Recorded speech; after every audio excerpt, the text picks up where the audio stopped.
Break के बाद हम हाजिर हैं और आइए सीधे चलते हैं अलीगढ़ मुस्लिम यूनिवर्सिटी, जहां के एक समारोह को प्रधानमंत्री नरेंद्र मोदी संबोधित कर रहे हैं। कल्याण सबसे बड़ा कर्तव्य है, भले ही लोगों की जाति, मत या मजहब कुछ भी हो, साथियों, भले ही लोगों की जाति इस बात को विस्तार देते हुए या मजहब, सर सैयद ने एक उदाहरण भी दिया था। उन्होंने कहा था, जिस प्रकार मानव जीवन और उसके अच्छे स्वास्थ्य के लिए शरीर के हर अंग का स्वस्थ रहना जरूरी है, वैसे ही देश की समृद्धि के लिए भी उसका हर स्तर पर विकास होना आवश्यक है। साथियों, आज देश भी उस मार्ग पर बढ़ रहा है जहां प्रत्येक नागरिक को बिना किसी भेदभाव देश में हो रहे विकास का लाभ मिले। देश आज उस मार्ग पर बढ़ रहा है जहां का प्रत्येक नागरिक संविधान से मिले अपने अधिकारों को लेकर निश्चिंत रहे, अपने भविष्य को लेकर के निश्चिंत रहे। देश आज उस मार्ग पर बढ़ रहा है जहां मजहब की वजह से कोई पीछे न छूटे, सभी को आगे बढ़ने के समान अवसर मिले, सभी अपने सपने पूरे करें। सबका साथ, सबका विकास, सबका विश्वास, यह मंत्र इसका मूल आधार है। देश की नीयत और नीतियों में यही संकल्प झलकता है। आज देश गरीबों के लिए जो योजनाएं बना रहा है, जो बिना किसी मत मजहब के भेद के हर वर्ग तक पहुंच रही हैं, बिना किसी भेदभाव 40 करोड़ से ज्यादा गरीबों के बैंक खाते खुले, बिना किसी भेदभाव 2 करोड़ से ज्यादा गरीबों को पक्के घर दिए गए, बिना किसी भेदभाव 8 करोड़ से ज्यादा महिलाओं को गैस कनेक्शन मिला, बिना किसी भेदभाव कोरोना के इस समय में 80 करोड़ देशवासियों को मुफ्त अन्न सुनिश्चित किया गया, बिना किसी भेदभाव आयुष्मान योजना के तहत 50 करोड़ लोगों को 5 लाख रुपए तक का मुफ्त इलाज संभव हुआ। जो देश का है वो हर देशवासी का है और इसका लाभ हर देशवासी को मिलना ही चाहिए। हमारी सरकार इसी भावना के साथ काम कर रही है। साथियों, कुछ दिन पहले मेरी मुलाकात अलीगढ़ मुस्लिम यूनिवर्सिटी के ही एक एल्यूमनाई से हुई थी। वो एक इस्लामिक स्कॉलर भी है। उन्होंने एक बहुत इंटरेस्टिंग बात मुझे बताई, जो मैं आपसे भी शेयर करना चाहता हूं। स्वच्छ भारत मिशन के तहत जब देश में 10 करोड़ से ज्यादा शौचालय बने तो इसका लाभ सभी को हुआ। ये शौचालय भी बिना भेदभाव ही बने थे, लेकिन एक उसका एस्पेक्ट ऐसा जिनकी उतनी चर्चा नहीं हुई है और न ही एकेडमिक वर्ल्ड का इस पर उतना ध्यान गया है। मैं चाहता हूं कि अलीगढ़ मुस्लिम यूनिवर्सिटी का भी हर स्टूडेंट इस पर गौर करे। मेरे साथियों, एक समय था जब हमारे देश में मुस्लिम बेटियों का ड्रॉप आउट रेट, शिक्षा में से ड्रॉप आउट रेट 70% से ज्यादा था, 70% से ज्यादा था। मुस्लिम समाज की प्रगति में बेटियों का इस तरह पढ़ाई बीच में छोड़ना हमेशा से बहुत बड़ी बाधा रहा है। लेकिन 70 साल से हमारे यहां स्थिति यही थी कि 70% से ज्यादा मुस्लिम बेटियां अपनी पढ़ाई पूरी नहीं कर पाती थी। इन्हीं स्थितियों में स्वच्छ भारत मिशन शुरू हुआ, गांव-गांव शौचालय बने, सरकार ने स्कूल जाने वाली गर्ल्स स्टूडेंट के लिए मिशन मोड पे अलग शौचालय बनवाए। आज देश के सामने क्या स्थिति है? पहले मुस्लिम बेटियों का जो स्कूल ड्रॉप आउट रेट 70% से ज्यादा था, वो अब घटकर करीब-करीब 30% रह गया है। पहले लाखों मुस्लिम बेटियां शौचालय की कमी की वजह से पढ़ाई छोड़ देती थी। अब हालात बदल रहे हैं। मुस्लिम बेटियों का ड्रॉप रेट कम से कम हो, इसके लिए केंद्र सरकार निरंतर प्रयास कर रही है। आपकी अलीगढ़ मुस्लिम यूनिवर्सिटी में भी स्कूल ड्रॉप आउट छात्र छात्राओं के लिए ब्रिज कोर्स चलाया जा रहा है। और अभी मुझे एक और बात बताई गई है जो बहुत अच्छी लगी है। एएमयू में अब फीमेल स्टूडेंट्स की संख्या बढ़कर 35% हो गई है। मैं आप सबको बधाई देना चाहूंगा। मुस्लिम बेटियों की शिक्षा पर, उनके सशक्तिकरण पर सरकार का बहुत ध्यान है। पिछले 6 साल में सरकार द्वारा करीब-करीब 1 करोड़ मुस्लिम बेटियों को स्कॉलरशिप दी गई है। साथियों, जेंडर के आधार पर भेदभाव न हो, सबको बराबर अधिकार मिले, देश के विकास का लाभ सबको मिले, ये एएमयू की स्थापना की प्राथमिकताओं में था। आज भी एएमयू के पास ये गौरव है कि इसकी फाउंडर चांसलर की जिम्मेदारी बेगम सुल्तान ने संभाली थी। 100 साल पहले की परिस्थितियों में ये किया जाना कितना बड़ा काम था, इसका अंदाज लगाया जा सकता है। आधुनिक मुस्लिम समाज के निर्माण का जो प्रयास उस समय शुरू हुआ था, 3 तलाक जैसी कुप्रथा का अंत करके देश ने आज उसे आगे बढ़ाया है। साथियों, पहले ये कहा जाता था कि अगर एक महिला शिक्षित होती है तो पूरा परिवार शिक्षित हो जाता है। ये बात सही है, लेकिन परिवार की शिक्षा के आगे भी इसके गहरे मायने हैं। महिलाओं को शिक्षित इसलिए होना है ताकि वो अपने अधिकारों का सही इस्तेमाल कर सके, अपना भविष्य खुद तय कर सके। एजुकेशन अपने साथ लेकर के आती है एम्प्लॉयमेंट और एंटरप्रेन्योरशिप।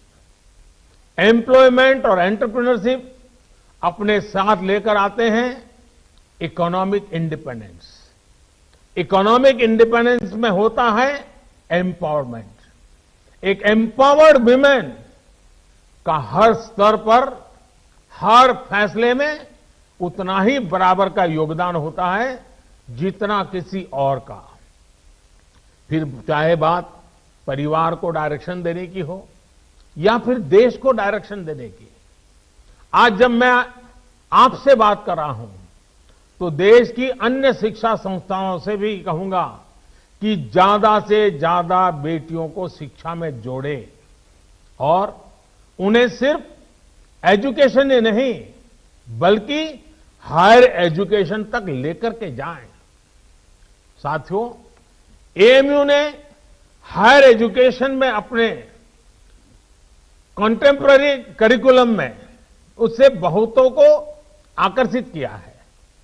आपकी यूनिवर्सिटी में इंटर डिसिप्लिनरी विषय पहले से पढ़ाए जाते हैं। अगर कोई छात्र साइंस में अच्छा है और उसे हिस्ट्री भी अच्छी लगती है तो ऐसी मजबूरी क्यों हो कि वो किसी एक को ही चुन सके। यही भावना नई राष्ट्रीय शिक्षा नीति में है, न्यू एजुकेशन पॉलिसी में है।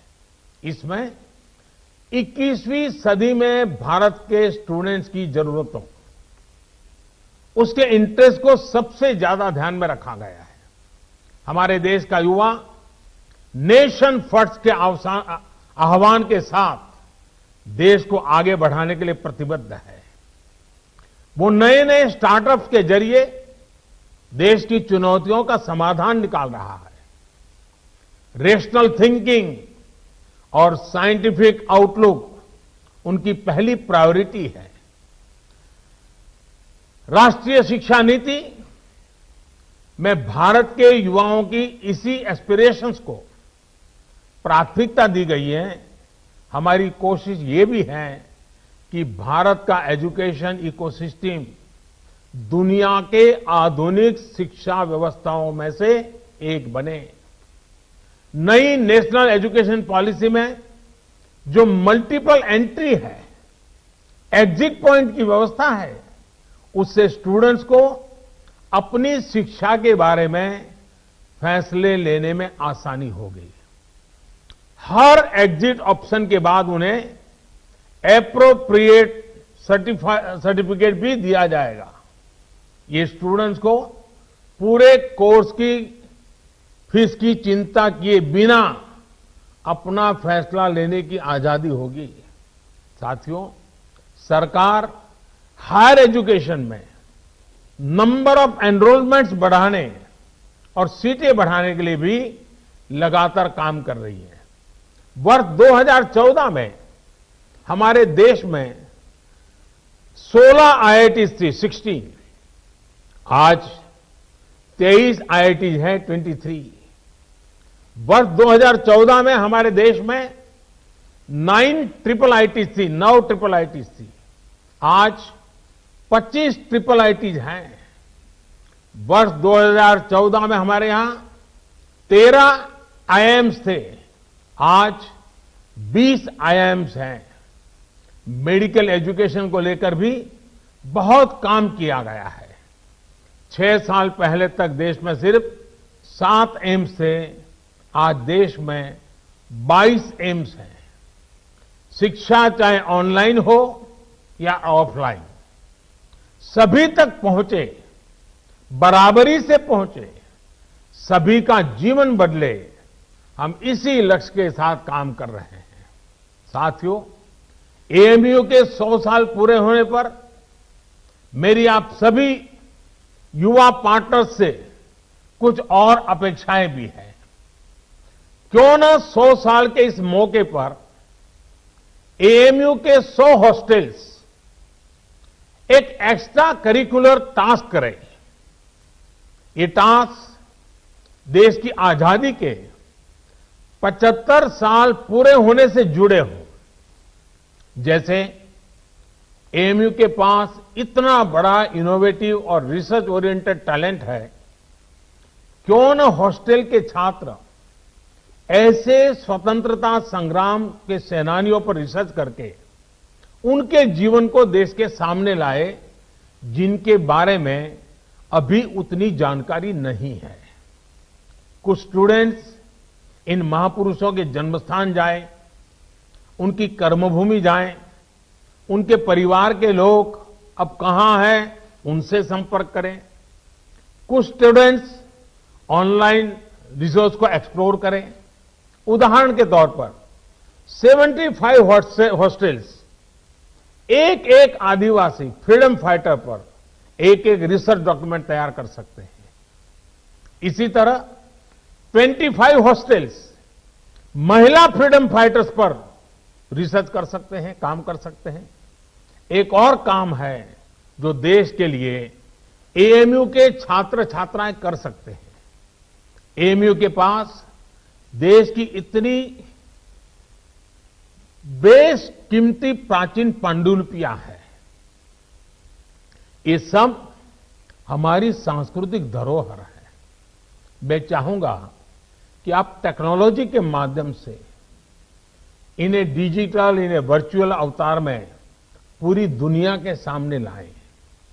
मैं एएमयू के विशाल एलुमनाई नेटवर्क को भी आह्वान करता हूं कि नए भारत के निर्माण में अपनी भागीदारी और बढ़ाएं। आत्मनिर्भर भारत अभियान को सफल बनाने के लिए, वोकल फॉर लोकल को सफल बनाने के लिए बहुत कुछ किया जाना बाकी है। इसे लेकर अगर मुझे एएमयू से सुझाव मिले, एएमयू एलुमनाई के सुझाव मिले तो मुझे बहुत खुशी होगी। साथियों, आज पूरी दुनिया की नजरें भारत पर है। जिस सदी को भारत की सदी बताया जा रहा है, उस लक्ष्य की तरफ भारत कैसे आगे बढ़ता है, इसे लेकर पूरी दुनिया में क्यूरियोसिटी है। इसलिए आज हम सभी का एकमात्र और एक निष्ठ लक्ष्य ये होना चाहिए कि भारत को आत्मनिर्भर कैसे बनाएं। हम कहां और किस परिवार में पैदा हुए, किस मत मजहब में बड़े हुए, इससे भी अहम यह है कि हर एक नागरिक की आकांक्षाएं और उसके प्रयास देश की आकांक्षाओं से कैसे जुड़े। जब इसको लेकर एक मजबूत नींव पड़ेगी तो लक्ष्य तक पहुंचना और आसान हो जाएगा। साथियों, समाज में वैचारिक मतभेद होते हैं, ये स्वाभाविक भी है, लेकिन जब बात राष्ट्रीय लक्ष्यों के प्राप्ति की हो तो हर मतभेद किनारे रख देना चाहिए। जब आप सभी युवा साथी इस सोच के साथ आगे बढ़ेंगे तो ऐसी कोई मंजिल नहीं जो हम मिलकर के हासिल न कर सके। शिक्षा हो, आर्थिक विकास हो, बेहतर रहन सहन हो, अवसर हो, महिलाओं का हक हो, सुरक्षा हो, राष्ट्रवाद हो, ये जो चीजें हैं जो हर नागरिक के लिए जरूरी होती है, ये कुछ ऐसे मुद्दे हैं जिन पर हम अपनी राजनीतिक या वैचारिक मजबूरियों के नाम पर असहमत हो ही नहीं सकते। यहां अलीगढ़ मुस्लिम यूनिवर्सिटी में इन मुद्दों पर बात करना मेरे लिए इसलिए भी स्वाभाविक है क्योंकि यहां से स्वतंत्रता के अनेक सेनानी निकले हैं, इस मिट्टी से निकले हैं। इन स्वतंत्रता सेनानियों की भी अपनी पारिवारिक, सामाजिक, वैचारिक परवरिश थी, अपने अपने विचार थे, लेकिन जब गुलामी से मुक्ति की बात आई तो सारे विचार आजादी के एक लक्ष्य के साथ ही जुड़ गए। साथियों, हमारे पूर्वजों ने जो आजादी के लिए किया, वही काम अब आपको, युवा पीढ़ी को नए भारत के निर्माण के लिए करना है। जैसे आजादी एक कॉमन ग्राउंड थी, वैसे ही नए भारत के लिए हमें एक कॉमन ग्राउंड पर काम करना है। नया भारत आत्मनिर्भर होगा, हर प्रकार से संपन्न होगा, तो लाभ भी सभी 130 करोड़ से ज्यादा देशवासियों को होगा। ये विमर्श समाज के हर हिस्से तक पहुंचे, ये काम आप कर सकते हैं, युवा साथी कर सकते हैं। साथियों, हमें समझना होगा कि सियासत सोसाइटी का एक अहम हिस्सा है, लेकिन सोसाइटी में सियासत के अलावा भी दूसरे मसले हैं। सियासत और सत्ता की सोच से बहुत बड़ा, बहुत व्यापक किसी भी देश का समाज होता है। पॉलिटिक्स के ऊपर भी समाज को आगे बढ़ाने के लिए बहुत स्पेस होती है। उस स्पेस को भी एक्सप्लोर करते रहना बहुत जरूरी है। ये काम हमारे एएमयू जैसे कैंपस कर सकते हैं, आप सभी कर सकते हैं। साथियों, न्यू इंडिया के विजन की जब हम बात करते हैं तो उसके मूल में भी यही है कि राष्ट्र के, समाज के विकास को राजनीतिक चश्मे से न देखा जाए। हां, जब हम इस बड़े उद्देश्य के लिए साथ आते हैं तो संभव है कि कुछ तत्व इससे परेशान हो। ऐसे तत्व दुनिया की हर सोसाइटी में मिल जाएंगे, ये कुछ ऐसे लोग होते हैं जिनके अपने स्वार्थ होते हैं। वो अपने स्वार्थ को सिद्ध करने के लिए हर हथकंडा अपनाएंगे, हर प्रकार की नेगेटिविटी फैलाएंगे। लेकिन जब हमारे मन और मस्तिष्क में नए भारत का निर्माण सर्वोच्च होगा तो ऐसे लोगों का स्पेस अपने आप में सिकुड़ता जाएगा। साथियों, पॉलिटिक्स इंतजार कर सकती है, सोसाइटी इंतजार कर सकती है, देश का डेवलपमेंट का इंतजार नहीं कर सकता। गरीब समाज के किसी भी वर्ग का हो वो इंतजार नहीं कर सकता। महिलाएं, वंचित, पीड़ित, शोषित विकास का इंतजार नहीं कर सकते। सबसे बड़ी बात, हमारे युवा, आप सभी और इंतजार नहीं करना चाहेंगे। पिछली शताब्दी में मतभेदों के नाम पर बहुत वक्त पहले ही जाया हो चुका है। अब वक्त नहीं गंवाना है। सभी को एक लक्ष्य मिलकर, एक लक्ष्य के साथ मिलकर नया भारत, आत्मनिर्भर भारत बनाना है।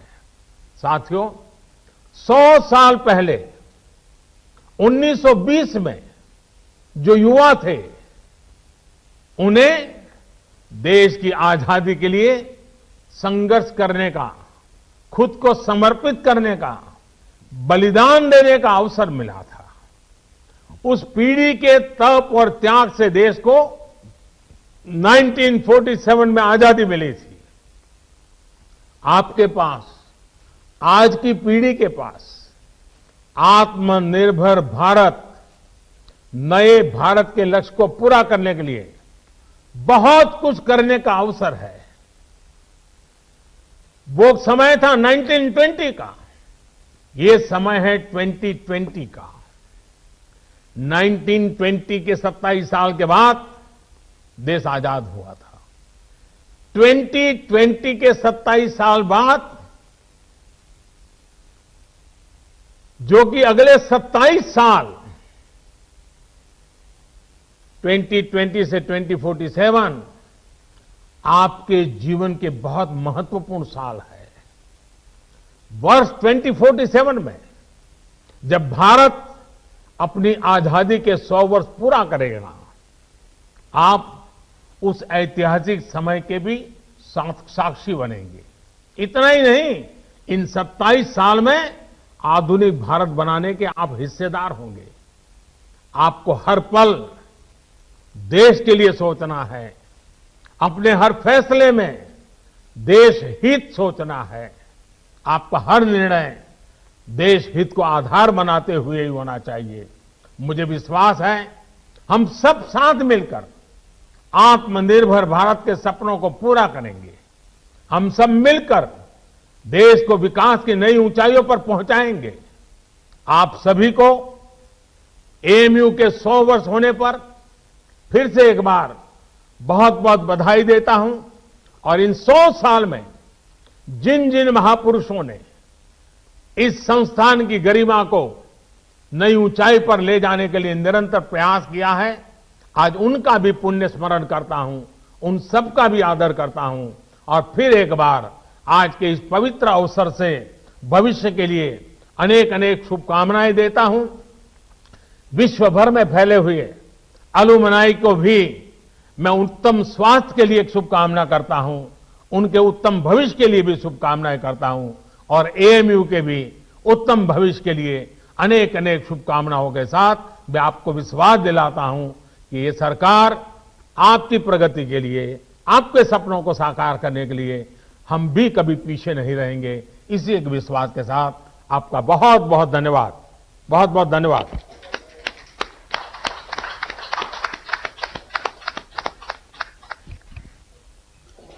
It is my proud privilege to propose